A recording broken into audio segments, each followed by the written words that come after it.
Good morning and welcome. It's a lovely Friday morning, and it feels good to be here this Friday to take you on a trip across the money-spinning world of sports to bring you in on all of the things happening in the world of sports. My name is Yemi Adebayo. A lot is happening, a lot is going down this weekend, and of course we'll do our best to keep you informed, entertained, and educated as much as possible, as much as time will permit us on the show this morning. Well, before I go any further, as it is our practice, let's bring to you the headlines, the top stories making the rounds from this part of the world. And we start with the national team, the Super Eagles of Nigeria. We're starting with the big boss, Coach Stephen Keshi. The picture is clearer now. The big boss admits or confirms that he has been offered a new contract. So since we're on the road to redemption in that one, the picture is getting clearer. There are no accusations anymore. Now that's been confirmed that the contract has been given. So in the days to come, we'll see where that takes us to. Okay, we'll move on from there and also let you know that today, the round of 16 draws, UEFA holds the round of 16 draws. Yesterday, matches were concluded in the round of 32. It wasn't a good one for English clubs. We'll bring you in on that as well. You already know the results in some of those games, but we'll tell you the drama that surrounded some of those games. So, round of 16 draws to be held today by UEFA.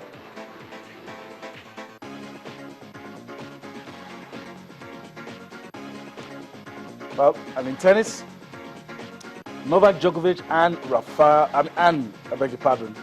Novak Djokovic and Roger Federer, world number one and number two, respectively, progressed to the semi-finals in Dubai. We'll also be talking about that much later on the show this morning. It was a good one for both players. Well, McLaren's problems continue. It's been one problem after the other. First, it was their driver having a crash, and also their cars giving them problems. We'll look at McLaren this morning and look at their chances, the drivers, and in all other aspects of Formula One.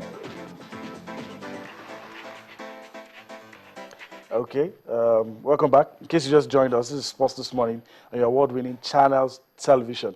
My name is Yemi Adebayo. As we say on this show, you're a crucial part of the program, and you always want to have your views, your thoughts, and you can get them across to us via the platforms on your screen. You can't do that via Facebook. You can't do that via email, and of course, you can't do that on Twitter. Of course, on Facebook is Channels-Sports. On Twitter, the official Channels handle is Channels_Sports. And the other handles you have on your screen. So send your views, your thoughts, your opinions across to us. And of course, we promise you we will read them as they come. Okay, all right, let's move on. It's 98 days to go to that's the Women's World Cup, the FIFA Women's World Cup. And as the days go by, we'll be talking a lot about the Super Falcons. What's your appetite this morning? Let's take you back to what happened last year in Namibia when the Super Falcons emerged champions of Africa again. Let's allow you see this game as we go on this break. Nigeria, that's the Super Falcons taking on Namibia. Enjoy this game.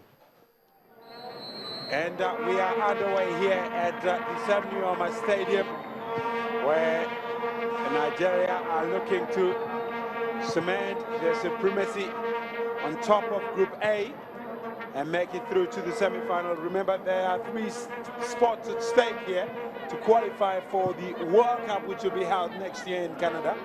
So each and every team have to vie for it and fight with all they've got. Gloria Ofuegbu drafted into the team now, but maybe a few Namibian hearts might have skipped a beat. Ditko did Eijas throw that ball from outside of her own box? That's the question. So it is now a free kick against Namibia. Whistle goes. Off white ball! And it's a goal for Nigeria! And they take the lead just before halftime. Gloria Ofwegbu, the left back, has gone forward and taken her chances and scored. She plays for Rivers Angel. Very well orchestrated free kick. Ofwegbu really picking her spot. Nkwocha. Nyoku. Francisca Ortega go past. Francisca Ortega! And she scores the second goal. Nigeria's Super Falcons are enjoying themselves here. Francisca Ortega playing for Piteå IF in Sweden, scoring Nigeria's second goal here. Going past Eijas, and Namibia being torn apart here. And you can see the Niger dance. All right. That was a trip down memory lane. Super Falcons doing what they know how to do best, taking African teams apart.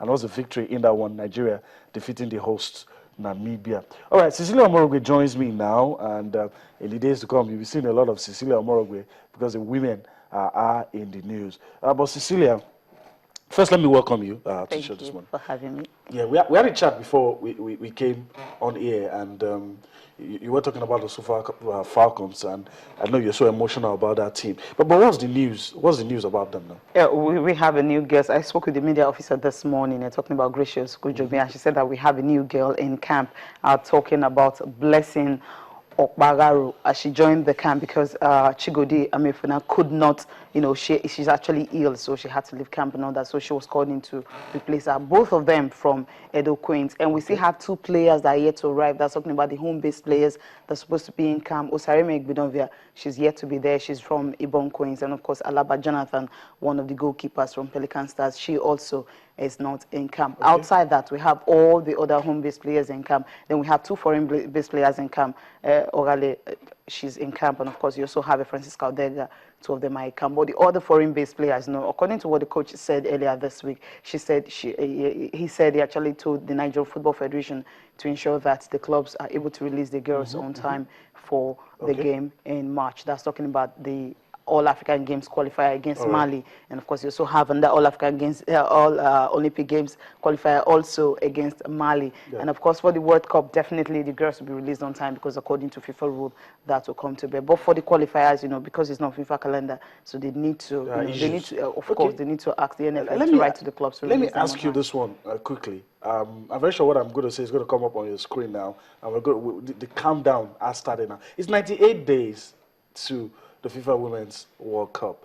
And let me ask you, as we move on to other things, with 98 days to go, the level of preparation on a scale of 1 to 10, where are we? I can't believe you're asking me this. We know that there's really nothing going on. Okay, the girls will definitely be training this afternoon at 3 p.m. Okay. And of course tomorrow morning, just once in the morning on Saturday, they'll just train once, and that's basically what they've been doing. And with the coach actually sacking them up every time, look, do your best, don't be lazy, make sure you do everything possible to ensure that you make the team. There'll be no favorite for him. That is, whether you are an Azizat or Shola, you're actually the best, but it's going to be like, if you are the best, that's when you're going to get a shirt. So there's no automatic shirt for any player at all in camp. So those are some of the things he has been telling the girls. And of course, he wants, international friendlies and all that. So the Mali game would definitely not be enough. But from what we know, from what we have on ground,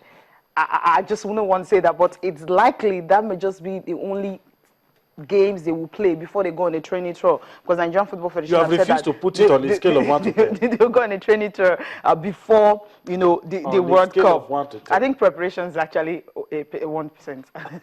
it's okay. It's just 1%. All right, I just wanted to hear her say that. And okay, let's move on now. And But before I leave that issue, how optimistic are you? Usually you're really very optimistic because you know some of these girls, you see them play, and you know that they want to do it for Nigeria, they want to do it for themselves. Yes. But the world stage, it's different. It's different, very, very different. Now, if you look at the preparations of other team, you know that Nigeria is not even, you can't even compare comparison. Yes, so we're not there. But I think usually what we know them for, you know, they had issues before they went to Namibia, and of course they went there and they brought back the trophy that they lost the last time they went there. Now, with that kind of team spirit, that's Nigerian die-hard spirit, so to speak, they definitely want to go there and get something out of the tournament. Well, I don't see them, maybe quarterfinals or something, they might just reach that, not because we actually give them